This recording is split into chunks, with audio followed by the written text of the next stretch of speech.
رمضان المبارک کا مہینہ تھا کہ ایک صحابی میرے حضور علیہ السلام کی بارگاہ میں حاضر ہوتے ہیں اور کہتے ہیں کہ یا رسول اللہ صلی اللہ تعالیٰ علیہ وسلم، میں نے اپنی بیوی سے جمع کیا ہے اور میں روزے کی حالت میں تھا۔ یا رسول اللہ، میرا روزہ ٹوٹ گیا ہے، اب میرا اس کا کفارہ کیا ہوگا؟ میرے پیارے آقا علیہ السلام نے جب ان صحابی کی یہ بات سنی تو آپ نے ان صحابی سے کہا کہ تمہارا یہ کفارہ ہوگا کہ تم ایک غلام آزاد کرو۔ وہ صحابی کہنے لگے کہ یا رسول اللہ، میں نہیں کر سکتا، میرا اتنی استطاعت نہیں کہ میں ایک غلام آزاد کروں، میرے پاس تو کوئی غلام ہی نہیں ہے، اور آپ کوئی دوسرا بتائیے۔ پھر میرے آقا علیہ السلام نے ارشاد فرمایا، کیا تم لگاتار 2 مہینے روزے رکھ سکتے ہو؟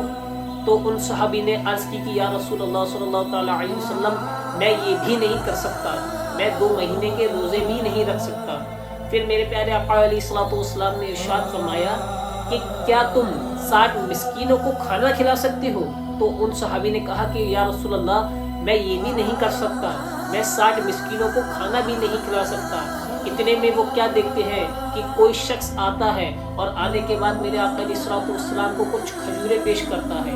میرے آقا علیہ السلام وہ کھجوریں لیتے ہیں اور ان صحابی کو دے دیتے ہیں اور کہتے ہیں، جاؤ تم یہ کھجوریں باہر غریبوں میں بانٹ دو، تمہارا کفارہ ادا ہو جائے گا۔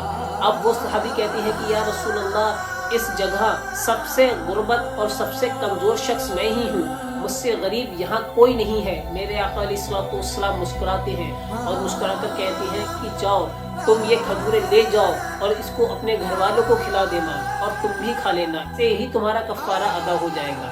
کیونکہ وہ صحابی جانتے تھے کہ میں آقا علیہ السلام کے پاس جاؤں گا تو میرے آقا علیہ السلام کوئی نہ کوئی راستہ مجھے ضرور بتائیں گے۔ اگر میں ایک راستہ حضور سے پوچھوں گا، اگر میں اس پہ نہیں آ سکا تو میں کوئی دوسرا پوچھ سکتا ہوں، اگر دوسرا پوچھوں گا اور اس پہ بھی نہیں اتر پایا تو میں تیسرا پوچھوں گا۔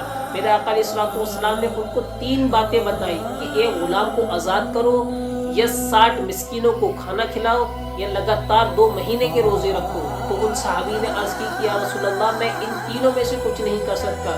تو بھی میرے پیارے آقا علیہ السلام نے ان کو کچھ کھجوریں پیش کر دی اور کہا کہ چلو تم یہی کھا لو، اس سے ہی تمہارا کفارہ ادا ہو جائے گا۔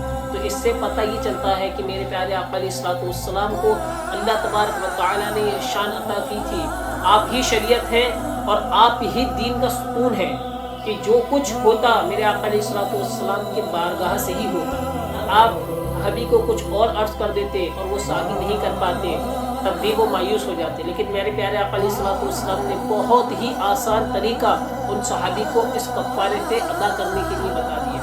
تو یہ میرے پیارے آقا علیہ السلام کو اللہ تبارک و تعالیٰ نے یہ معجزات اور یہ نعمتیں عطا کی ہے۔